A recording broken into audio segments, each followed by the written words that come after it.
Bonjour, bienvenue dans NM Talks, le podcast qui explore les défis, les réalités et les rêves de la génération Z. Ici, on s'inspire, on se motive et on avance ensemble sans prise de tête. Je suis Nana Ali et je suis avec ma co-host et amie de tous les jours, Mariam. Bonjour, je suis Mariam Ba, votre amie de tous les jours. Non, que mon amie de tous les jours. Alors, Mariam, J'espère que tu n'es plus aussi stressée que lors du premier épisode. Non, j'étais pas vraiment stressée, j'avais juste faim. Mais aujourd'hui, j'ai mangé. Dieu merci. Et toi, n'es plus fâchée? On a dit que tu étais fâchée. C'était juste mon visage naturel et vous allez apprendre que je ne souris pas tout le temps. Au moins, vous savez ce que je vis au quotidien. Voilà. En fait, pour le sujet d'aujourd'hui, j'ai beaucoup réfléchi à une introduction. Je voulais faire genre, un truc, tu vois. Sérieux, quoi. Voilà, mais après, je me suis rendu compte qu'il n'y a pas de parfaite introduction. Ouais. Et le sujet, il est tellement naturellement venu à nous que ça va naturellement résonner chez tout le monde. Et il y a un exemple frappant, c'est il y a quelques semaines, sur les réseaux sociaux, TikTok en l'occurrence, on a tous entendu parler de cet étudiant sénégalais qui aujourd'hui, malheureusement, n'est plus parmi nous, à travers sa lettre qu'il a laissée pour sa famille et ses amis. Ces mots m'ont touchée. Ouais, moi aussi. Moi, j'ai été choquée de voir ça, surtout à son âge. Et puis, j'ai vu que, à travers ce que j'ai lu, c'était un jeune brillant qui avait quand même de l'avenir. Et j'ai été très, très choquée de voir qu'il en est arrivé à ce point. Et ça m'a fait vraiment réfléchir. Je me suis dit qu'on est à un moment où on doit parler de ça. On doit traiter tout ce qui est autour de la santé mentale. Parce que c'est quand même quelque chose de très important. Tu as dit un mot important, la santé mentale. Ouais. Parce que ces mots, on pouvait y lire de la détresse, on pouvait y lire du désespoir. Du ras-le-bol surtout. Oui, et de beaucoup de choses. Ça fait réfléchir certains, ça fait pleurer d'autres. Mais d'après toi, malgré cette conséquence qui est quand même très grave, il est plus parmi nous, c'est bon, il est parti. Ouais. Pourquoi, dans nos sociétés, ici au Mali et particulièrement en Afrique, on continue de croire que tout ce qui touche autour de la santé mentale est un truc de blanc ou un caprice? Oui, bon, vous l'aurez compris que le sujet d'aujourd'hui, c'est la santé mentale. Et je pense que le fait que les gens considèrent cela comme étant un truc de blanc est dû surtout à une question de priorité. Ici, on se dit qu'on a beaucoup plus de priorités que ça. Par exemple, on grandit dans un environnement où on lutte contre des maladies comme le palu, on lutte contre la pauvreté, la faim. Ce que les parents veulent, c'est apporter quelque chose sur la table. Oui. Ils veulent nous garantir un avenir radieux. Donc, nous nourrir et nous amener à l'école. Et souvent, on ne pense même pas à ça, au fait. Moi, je trouve que c'est juste parce que on n'a même pas eu le temps d'y penser. Ouais. Et quand on n'a pas le temps de penser à quelque chose, souvent on a besoin d'être sensibilisé sur la chose. Oui, parce que si on ne pense pas à la chose, on la néglige. Ouais, c'est ça. Par exemple, une maladie qui touche la santé physique, on va aller voir le médecin, on va aller voir le pharmacien, mais quand on se rend même pas compte qu'on a une santé mentale, on sait même pas que ça existe au fait. Et nous, normalement, on grandit, c'est nos parents qui doivent nous dire ouais, tu dois prendre soin de ta santé mentale et tout, mais eux-mêmes ils savent pas. Parce qu'ils ont d'autres priorités. Oui. Et il y a aussi le fait que comme on n'est pas sensibilisé, il y a moins de spécialistes qui traitent le sujet, ce qui fait que ça devient une sorte de luxe. Oui. Et tout ce qui est luxe est associé au blanc chez nous. C'est ça. C'est pour ça qu'on dit que c'est un truc de blanc. Toi, t'as trop le temps, quoi. Famadine, quoi. Genre, t'es trop un gosse de riche, tu vois. Et on grandit jusqu'à arriver à un certain âge et on se rend compte qu'il y a un souci. Ça arrive à des moments différents, à des âges différents. Oui, c'est vrai. Et j'imagine que toi, tu as dû ressentir ça à un moment donné de ta vie, qu'il y a un souci. Oui, c'est vrai. Moi, quand j'y pense, je me suis rendu compte que j'avais une santé mentale, on va dire, au moment où j'ai dû m'éloigner de mes parents. J'étais assez jeune, j'ai quitté ma ville où j'avais grandi, peut-être 12 ans ou un truc comme ça. Et là, j'avais, comme on dit, le bien matériel. J'avais une maison, je dormais, je mangeais, je buvais, mais je me sentais mal. Vide, on peut dire, et j'avais pas de, je sais pas, il y avait plein de sentiments, plein d'émotions, on va dire. Et à partir de là, j'essayais de refouler ce sentiment. Et tant que je le refoulais, ce n'était pas un problème. Oui, tu le refoules, c'est normal parce que tu ne le connais pas, ce sentiment. Toi, tout ce qu'on t'a appris, c'est que tant que tu manges bien et que tu dors bien, tu ne dois pas avoir de problème. Il n'y a pas de souci, quoi. Tu es un enfant, comme ton père ou ta mère te le dirait, il t'est né son robot, ça veut dire que tu participes pas aux dépenses de la famille ni rien. Tu n'as aucun problème. Donc, tu as quel problème, en fait? Oui. Tu as quel souci? Et souvent, c'est très dur de devoir admettre que c'est un souci. Et quand on est à ce niveau-là, on a même du mal. Et surtout que c'est une maladie. Les choses qui touchent à la santé mentale sont des maladies au même titre que le palu, le rhume ou n'importe quelle autre maladie. C'est vrai. C'est une maladie. C'est même le mot qu'il faut, en fait. Tu as mis le mot qu'il faut à la place qu'il faut. C'est une maladie et ce n'est reconnu que sur le papier. Bon, on est toujours dans ce contexte-là où on va dire que c'est un truc de blanc. Parce que ce sont les blancs quand même qui écrivent les papiers. C'est ça. Qui se disent, voilà, il faut qu'on mette les mots sur certaines choses. Et il y a beaucoup de maladies qui touchent le mental et que l'on traverse, mais dont on ne connaît pas, comme l'anxiété, l'isolement social, la dépendance affective, la dépression. Et il y a beaucoup de choses comme ça qu'on peut traverser, mais souvent on nous dit qu'on est fou ou bien qu'on est possédé par un djinn. C'est l'excuse qui me tue, au fait. C'est l'explication que je ne supporte pas du tout. Il est sûrement possédé par un djinn. Souvent, tu vas trouver une personne qui est touchée par l'isolement social, par exemple. Et on va te dire que soit tu as un djinn, ou bien tu n'aimes pas les gens. Voilà. Tu n'aimes pas les gens. Ça, vraiment, c'est le cas le plus fréquent, je dirais. Et tout ça, c'est parce que les gens ne connaissent pas les signes qui peuvent montrer un certain problème lié au mental.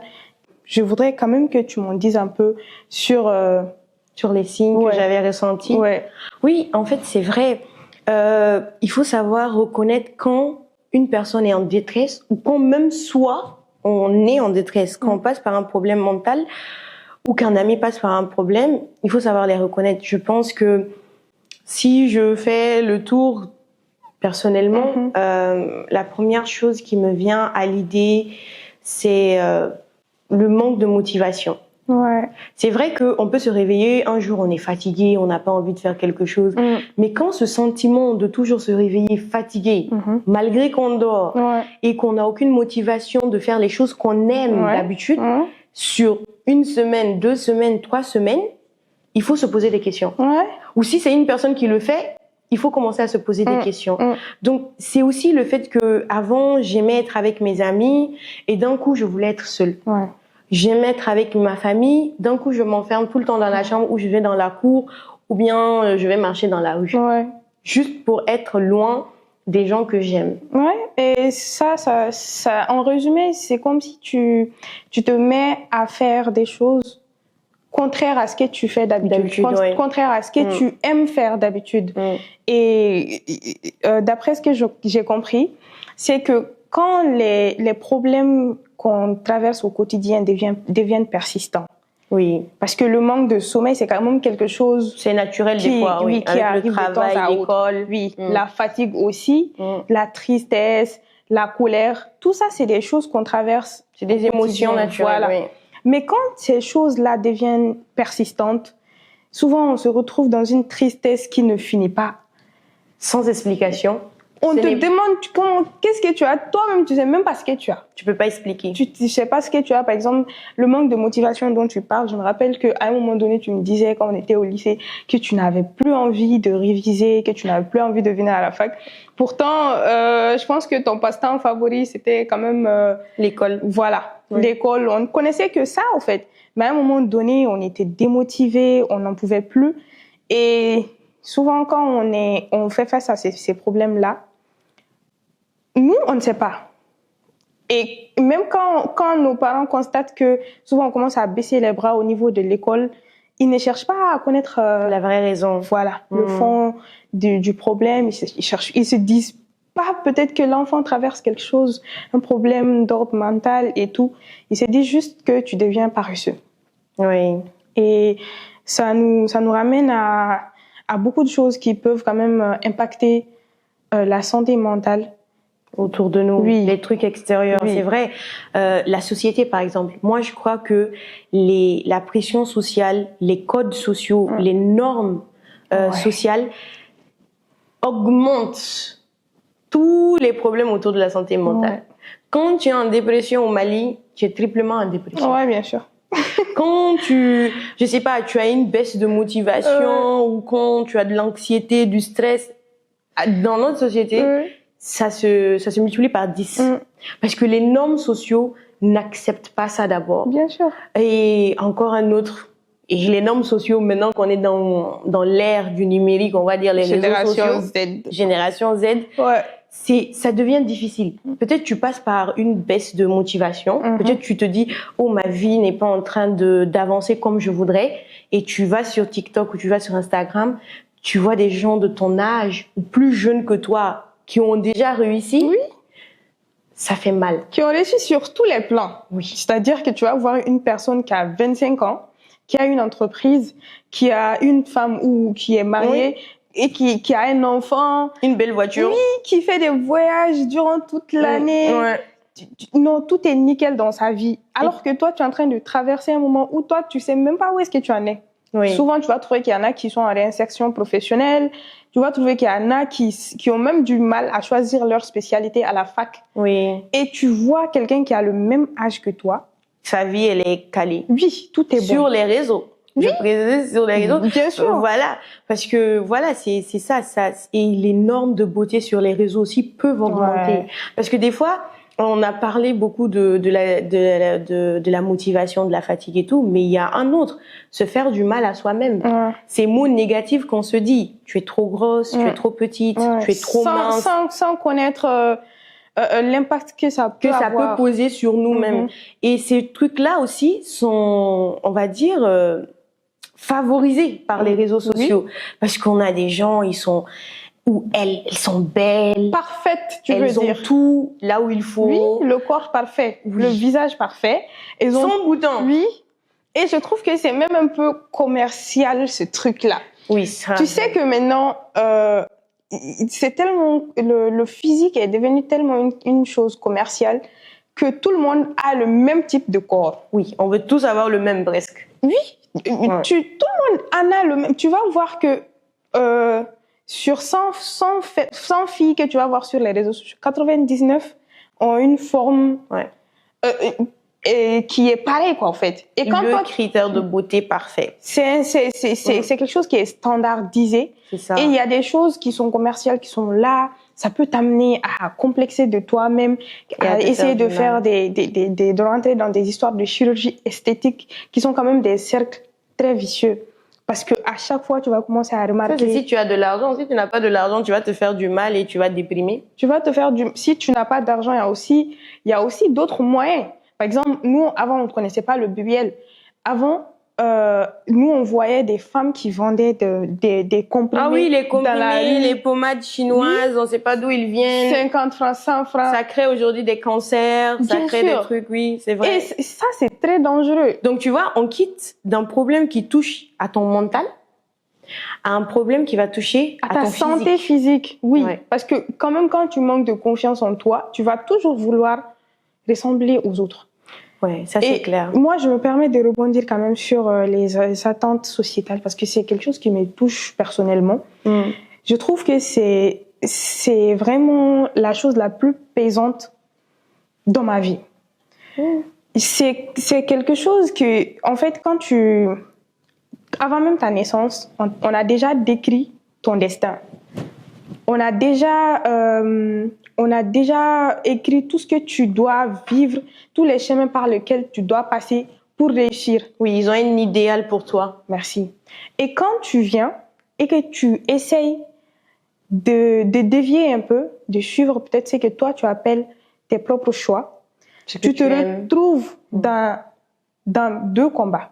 Le combat de réussir et le combat de prouver à ceux-là que toi aussi, tu avais raison. Tu as fait un bon choix. Oui. Et tous les jours, on te rappelle que tu ne ressembles pas aux autres.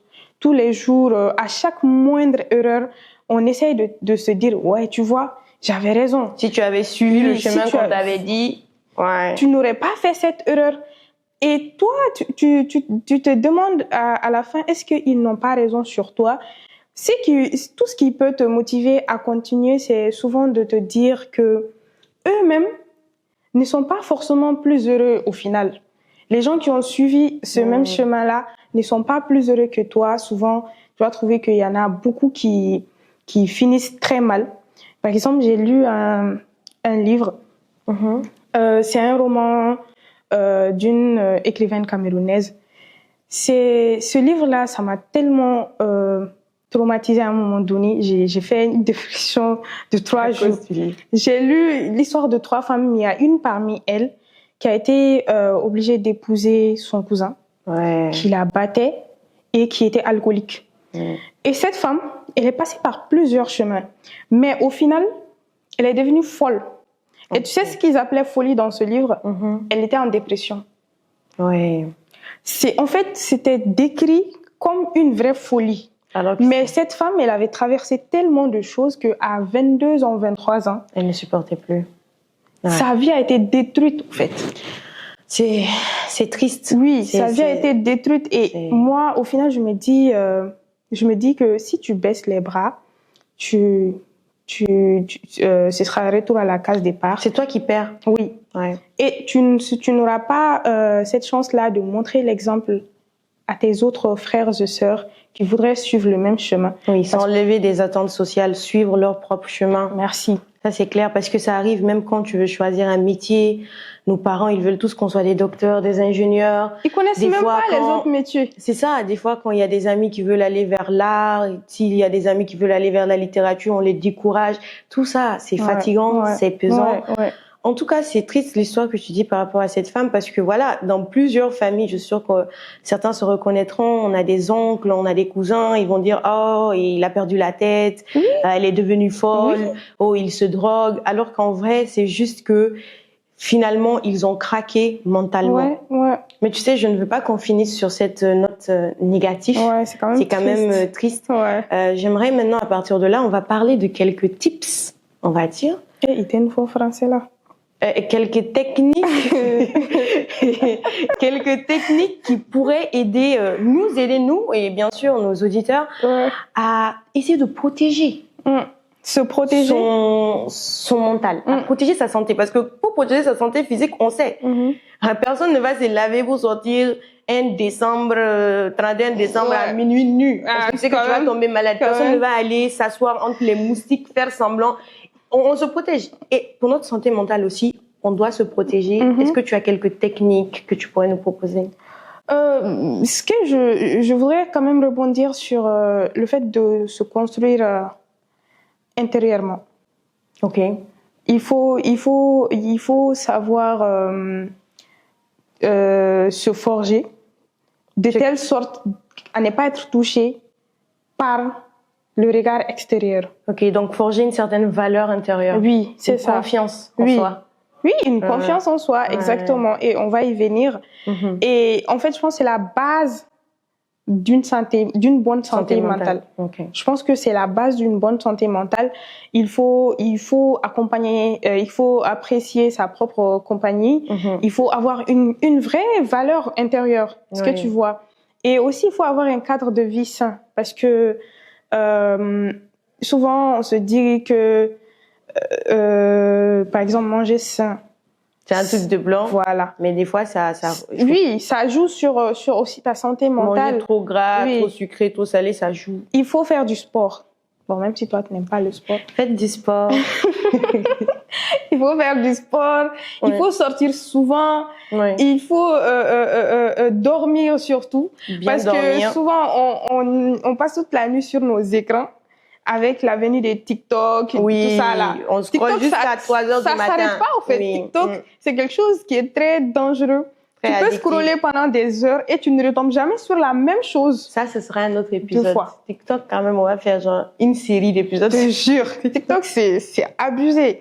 Et Oui. il faut dormir. Il faut vraiment avoir une bonne Hygiène dose de de vie. sommeil, voilà, une bonne hygiène de vie. En gros. Et j'imagine que toi aussi, tu as des choses à Oui, me moi, proposer. toi, tu as parlé de tout ce qui était intérieur, ce que tu pouvais faire pour Mhm. toi-même. Mais des fois, la menace, elle est extérieure. Mhm. Donc, moi, je pense que la première chose, comme tu l'as dit, quand tu construis ta valeur en soi, c'est de te libérer du regard des autres. Ouais. On va dire, ils vont dire. Dès que tu entends cette phrase, deviens sourd et muet. Ouais. N'écoute plus ce que les autres vont dire. Tu fais tes choix. Tu analyses ce que tu aimes faire. Ah, j'aimerais faire ceci. Ah, j'aimerais tenter cela. Mhm. Oh, bien, j'aimerais perdre du poids. J'aimerais gagner du poids. J'aimerais Mhm. je sais pas quoi. Fais-le en sorte que ça soit pour te procurer un plaisir, Oui. un bien-être à toi, mais pas pour que les autres t'acceptent. Parce que tu peux tout faire. Les autres auront Ils seront toujours jamais quelque chose satisfaits à de toi. dire. C'est ça. Ça, c'est vraiment la première étape. Et c'est dur. Ça demande beaucoup de répétition. Mhm, mhm. Il faut que et des fois même, tu vas te fâcher avec ta propre famille. Hein, Ouais, bien sûr. parce que tu vas suivre tes attentes et pas leurs attentes. Et je pense qu'il faut se libérer de cette idée que tous les gens sont parfaits Non. sur les réseaux sociaux Mm. et moi, ma vie n'est pas parfaite. Non. Vous savez, tout le monde montre ce qu'il veut sur les réseaux sociaux. Moi-même, mon Instagram, j'ai Vraiment. une vie de rêve. Ton Instagram là, hein? Alors qu'en réalité, je sais que je Ouais. suis passée par des moments noirs. Mm. Et des fois même, ça c'est un secret, je poste la plus belle photo de ma galerie au moment où je me sens le plus mal. Ouais. Donc, c'est contradictoire. Donc, Mhm. déjà, on se libère du regard des autres extérieurs et on arrête de penser que les réseaux Tout est sociaux parfait. est une référence. Mais quand on parle du regard des autres, il faut aussi parler des personnes qui nous entourent. Oui, Il faut être entouré par des personnes saines. en tout cas. Il y a certaines personnes qui sont très toxiques. Il faut filtrer son environnement. Ouais. Il y a des gens qui sont toxiques. Ils vont tout faire pour attaquer ton mental. C'est clair. Ils vont tout faire pour te montrer que tu n'es rien. Tu D'ailleurs, n'es même, personne. on dit des fois, avec certains types d'amis, tu n'as plus besoin d'ennemis. Voilà. Ils font le travail Je pour deux. te jure. Ah, Certains types. faut laisser ça. Je sais, tu as beaucoup à te dire. Vraiment, c'est un peu ça. Et je crois que ça, c'est juste une petite introduction sur tout ce qui touche à la Ouais. santé mentale. Dans les épisodes qui vont venir, on va essayer de décortiquer chaque maladie, on va dire, Ouais. avec un prisme jeune, un peu naturel. Mhm. Et on trouvera des solutions pour chacun d'entre eux. Oui. Essayer au moins des pistes de Essayer de solutions. trouver des Ouais, solutions. et des pistes de Ouais. réflexion. Mm. Je pense que c'est déjà, Ouais, c'est déjà je ça. pense qu'on a fait le tour du sujet. Mm. La santé mentale, c'est quand même un sujet qui finit pas. Oui. On peut en parler pendant Et- toute une journée. Il y aura toujours quelque chose à dire. Mais comme on vous le dit toujours, n'hésitez pas à donner vos avis dans les commentaires. Oui. Et dites-nous ce que vous en pensez. Dites-nous de quoi vous voulez qu'on parle. Et Inch'Allah, on va en parler.